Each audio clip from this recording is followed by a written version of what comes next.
ક્રોધ અજ્ઞાનતાથી ઉત્પન્ન થાય છે, અભિમાનથી ક્રોધ વધે છે.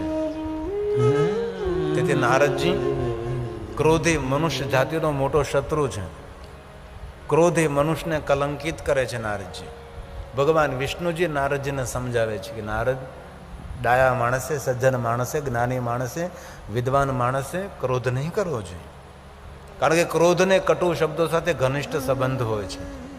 ક્રોધ કરનારો માણસ કોઈ મધુર ન બોલી શકે. ક્રોધ કરનારો માણસ હંમેશા કડવા શબ્દો જ બોલતો હોય છે. અને ક્રોધ આવે ત્યારે આંખ બંધ થઈ જાય, કાન પણ બંધ થઈ જાય, સંભળાતું બંધ થઈ જાય, દેખાતું બંધ થઈ જાય, પણ મુખ ખોલી જાય. મુખમાંથી કેવા કેવા શબ્દો પ્રગટીકરણ થાય તેને આપણને પણ ખબર નથી રહેતી. તેથી અત્યંત ક્રોધી માણસ આંખ હોય તો તેને આંધળો સમજવો. ક્રોધનું તોફાન વિવેકનો જળમૂળમાંથી નાશ કરે છે. ક્રોધને જીતવા માટે શ્રેષ્ઠ કોઈ શસ્ત્ર હોય તો મૌન છે. પણ ક્રોધમાં મૌન રહેવું એટલે હિમાલય પહાડને ઉચકવા જેવી વાત છે. હિમાલય પહાડને હાથમાં ઉચકી લેવું સરળ છે, પણ ક્રોધમાં મૌન રહેવું એ કઠિન છે. તેથી કથાથી આપણે સૌએ આ શીખવાનું છે કે જાણે ક્રોધ આવે ત્યારે મૌન રહેવું, ક્રોધ આવે ત્યારે એકાંતમાં જતું રહેવું. કારણ કે ક્રોધ એ આપણા પરિવારનું પણ ભક્ષણ કરી જાય છે. ક્રોધ સંબંધોનું ભક્ષણ કરે છે. ક્રોધ આપણને કલંકિત કરે છે. ક્રોધ સમયે આપણી નિર્ણાયક શક્તિ જળમૂળમાંથી બધી જ વિસરી જાય છે. આપણી નિર્ણાયક શક્તિ જતી રહે ક્રોધ કરતે સમયે. ત્યારે ડાયા માણસો ક્રોધ ન કરવો જોઈએ. ભગવાન શંકરજીએ મહાકાલીને કહ્યું કે મહાકાલી, ક્રોધ એ ચાંડાલ છે. કોઈને ક્રોધ આવ્યો ને તેને સ્પર્શ કરી તો પવિત્રાકરણ કરવું પડે. કોઈને ક્રોધ આવ્યો ને તેને આપણે સ્પર્શ કરીએ તો સ્નાન કરવું પડે. તો જેને ક્રોધ આવે ને તેને સ્પર્શ કરી અને સ્નાન કરવું પડતું હોય, તો જે માણસને ક્રોધ આવતો હોય તેને કઈ રીતે પવિત્ર કરવું? તેથી ડાયા માણસે ક્રોધ ન કરવો. ક્રોધ કરવાથી આપણા લોહીનું પાણી બની જાય. ક્રોધ એક ક્ષણવાર ક્રોધ કરવાથી 72 કલાક સુધી કરોડરજ્જુમાં કંપન રહે. તેથી તે માણસની નિર્ણાયક શક્તિ, તે માણસની યાદ શક્તિ, એ બધી શક્તિઓ તેની ધીરે ધીરે ધીરે જવા લાગે છે. તેથી ડાયા માણસોએ ક્રોધ ન કરવો જોઈએ. ડાયા માણસોએ શાંત રહેવું જોઈએ. શંકર ભગવાનનું જીવન ચરિત્ર છે. ભગવાન શંકરજી શાંત રહેનારા દેવ છે. મહાદેવ સ્વયં જ મહાકાલીને કહ્યું, મહાકાલી ક્રોધ નહીં, ક્રોધને ચાંડાલ કહ્યું. તેથી શંકરજી ક્રોધાવતાર નથી, શંકરજી કરુણા અવતાર છે. અકારણ કરુણા કરવાવાળા ભગવાન સ્વયં મહાદેવ છે, ભગવાન શંકર છે. હવે ભગવાન શિવજી કહે છે, નારદજી સાંભળો, તમે શિવગણોને શ્રાપ આપ્યો?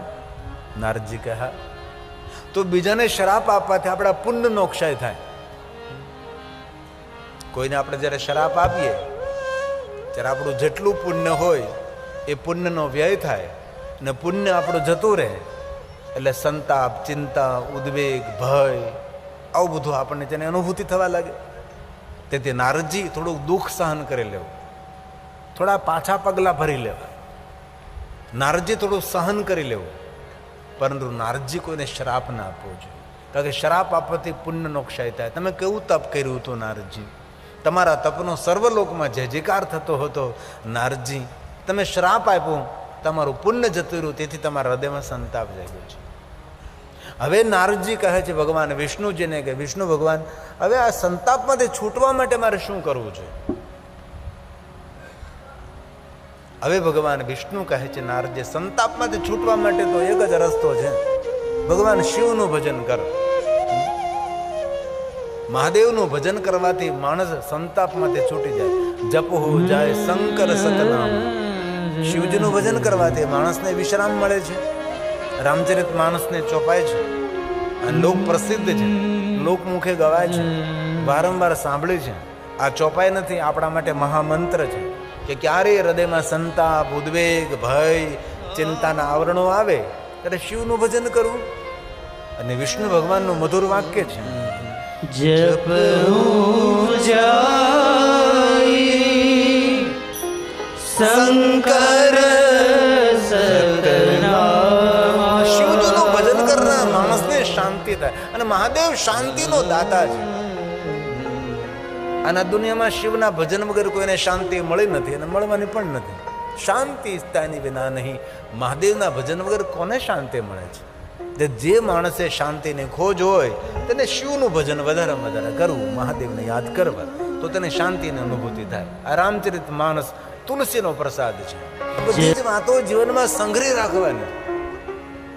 જીવનમાં એવી પળો આવે છે ક્યારેક ચિંતાના એટલા બધા આવરણો આવે ને કે આપણું ભોજન પણ છૂટી જાય અને નિંદ્રા પણ દૂર દૂર જતી રહે.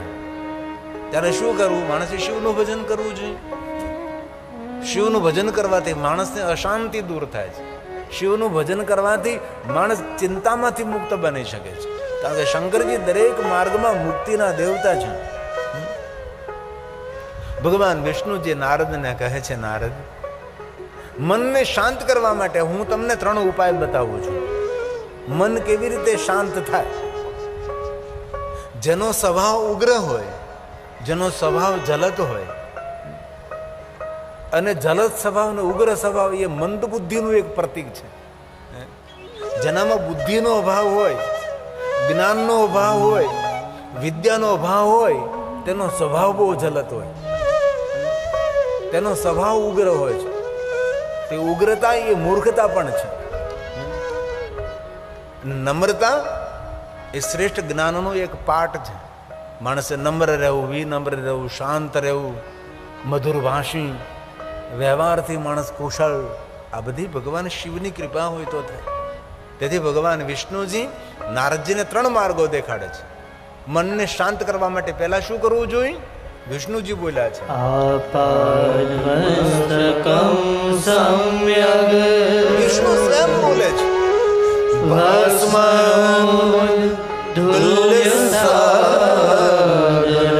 વિષ્ણુ કહે છે બાલમાં ભસ્મનું ત્રિપુંડ કરો. સંયમ, અલગ અલગ અંગો પર ભસ્મના ત્રિપુંડ કરો. 32 સ્થાનો પર ભસ્મના ત્રિપુંડ કરવાનો મહિમા શું છે? કારણ કે 32 સ્થાન પર સ્પર્શ કરીએ મંત્ર બોલતા, મંત્ર નામ તો ઓમ નમઃ શિવાય, મહાદેવ મહાદેવ મહાદેવ શિવ શું. એ અંગો પર સ્પર્શ કરવાથી માણસનું ચિત્ત મન શાંત થાય. વિચારો પર માણસ વિજય મેળવી શકે છે. તેથી અંગ ન્યાસ, કર ન્યાસ બહુ આવશ્યક છે. વિદ્વાન બ્રાહ્મણો આના પર બહુ જ વિસ્તૃત સમજાવી શકે છે. 32 સ્થાન પર ભસ્મના ત્રિપુંડ શા માટે? 33 સ્થાન પણ કેમ નહીં? 32 જ કેમ? કારણ કે 32 અંગ બતાવ્યા. 32 અંગ સંયમ, ભાલમાં ભસ્મનું ત્રિપુંડ કરવું, ભસ્માંગ. અને મહાદેવની તો રાજોપચાર, 16 પૂજાની અંદર ભગવાન શિવની એક પૂજાનું નામ છે વૈરાગ્ય પૂજા. ભગવાન શંકરજીની ભસ્મથી પૂજા થાય છે. આપણી પાસે કોઈ રાજોપચાર દ્રવ્ય ન હોય, કોઈ 16 દ્રવ્ય ન હોય, કોઈ પંચોપચાર દ્રવ્ય ન હોય, ન પુષ્પ હોય, ન બિલોપત્ર, કાંઈ પણ આપણી પાસે ન હોય. ભગવાન મહાદેવને ભસ્મનું ત્રિપુંડ કરજો. અરે ભસ્મ અભિષેક થાય, ભસ્મ સ્નાન થાય ભગવાન શંકરજીને. એનું જાગતું જીવતું આંખે દેખેલું આપણું જ્યોતિર્લિંગ ત્રીજું મહાકાલેશ્વર મહાદેવ, ભસ્મ સ્નાન, ભસ્મ અભિષેક. ભગવાન શિવજીને ભસ્મ ચડાવવામાં આવે. અને વિશ્વમાં એક જ દેવ એવા છે મહાદેવ, જેને ભસ્મ સ્નાન કરાવે, જેને ભસ્મ અભિષેક થાય, ભસ્મ આરતી થાય. એક ભસ્મથી શિવની પૂજા પૂર્ણ થાય છે. એ કેટલો ભસ્મનો મહિમા છે. ભસ્મ શા માટે? આમ તો ભસ્મનું સાચું નામ તો વિભૂતિ છે, તો પણ આપણે તેને ભસ્મ કહીએ છીએ, વિભૂતિ નથી કહેતા આપણે. દેવતાઓએ મહાદેવને પ્રશ્ન કરેલો, મહાદેવજી તમે જેને ધારણ કરો છો એનું સાચું નામ તો વિભૂતિ છે, તો આ બધા ઋષિ મુનિઓ તેને ભસ્મ ભસ્મ શા માટે બોલે છે? તેનું કારણ કયું? ત્યારે શંકર ભગવાન સ્વયં સમજાવે છે કે સાંભળો દેવતાઓ, હું જે ધારણ કરું છું વિભૂતિ છે, પણ તેને ભસ્મ એટલા માટે કહેવામાં આવે છે કે જે માણસ પોતાના અંગ પર વિભૂતિનું ત્રિપુંડ કરે છે તેના જન્મ જન્માંતરના પાપ બળીને ભસ્મ થાય છે, તેથી તેને ભસ્મ કહેવામાં આવે છે. એક જન્મની જન્મ જન્માંતરના પાપોમાંથી મનુષ્ય મુક્ત બને છે, તેથી તેને ભસ્મ કહેવાય છે. તેનું સાચું નામ તો વિભૂતિ છે. અને કોઈ મહાન જ્ઞાની તપસ્વી હોય તેને પણ વિભૂતિ કહેવાય છે. તેથી ભગવાન વિષ્ણુજીએ નારદજીને ભસ્મના ત્રિપુંડનું કહ્યું છે. ભગવાન શંકરજી અંગ પર ભસ્મ લગાવે છે. વિભૂતિ લગાવી ભારી, તમે બેઠા છો આસન વાળી. ભગવાન વિષ્ણુજીએ નારદજીને ભસ્મનું ત્રિપુંડ કરવાનું શા માટે કહ્યું? અન્ય કોઈ તિલક કેમ નહીં ભાઈ? ચંદન કેમ નહીં? ગોપી ચંદન કેમ નહીં? કુમકુમ શું શા માટે નહીં? કે ભસ્મ એક મહાવિજ્ઞાન છે. ક્યારે મન વિચલિત હોય તો ભસ્મનું ત્રિપુંડ કરો, મન શાંત થાય છે. શિવપુરાણ અંતર્ગત પૂરું ભસ્મનું પ્રકરણ છે. ભસ્મ એટલે રાગ. કોઈ પણ વસ્તુને સળગાવવા આવે ને તેના સાર તત્વ માટે રહે એ ભસ્મ છે, એ રાગ છે, એ વિભૂતિ છે, એ ભભૂતિ છે. ભગવાન વિષ્ણુજીએ નારદજીને કહ્યું છે, નારદ ભાલમાં ભસ્મનું ત્રિપુંડ કરો, તમારું મન શાંત થઈ જશે. અને હે નારદ, બીજી વાત યાદ રાખો. પહેલી વાત, ભાલમાં ભસ્મનું ત્રિપુંડ કરો, અંગ પર ભસ્મના ત્રિપુંડ લગાવો. અને હે નારદ સાંભળો, વિષ્ણુ ભગવાન સ્વયં બોલે છે, સ્વયં શ્રી હરિ નારદજીને શિવ ભક્તિનું માર્ગદર્શન પૂરું પાડે છે. અને શિવ મહાપુરાણ ગ્રંથમાં દરેક દેવતાઓને શિવ ભક્તિનું માર્ગદર્શન ભગવાન વિષ્ણુજીએ જ કર્યું છે. આ શ્લોક ભગવાન શ્રી હરિ બોલ્યા છે. સર્વશ્રુતિ શ્રુતમ શૈવમ મંત્ર જપ ષડક્ષરમ મંત્ર જપ ષડક્ષરમ. નારદજી, તમને ષડક્ષર મંત્રનો જાપ કરો. જે મંત્રના અક્ષરો 6 રહેલા છે, જે મંત્રનો મહિમા વેદ પુરાણ નિરંતર ઋષિમુનિઓ જે મંત્રનો મહિમા ગાય છે. સર્વ શ્રુતિ શ્રુતમ શૈવમ, જે મનુષ્ય માત્રનો મંગલ અને કલ્યાણ કરનારો મંત્ર છે, જે મૂળ મંત્ર છે, દરેક મંત્રનો પિતા છે, દરેક મંત્રનું ઉદ્ગમ સ્થાન છે, એ મંત્રનો જાપ કરો નારદ. તમને મંત્ર શાંતિ આપશે.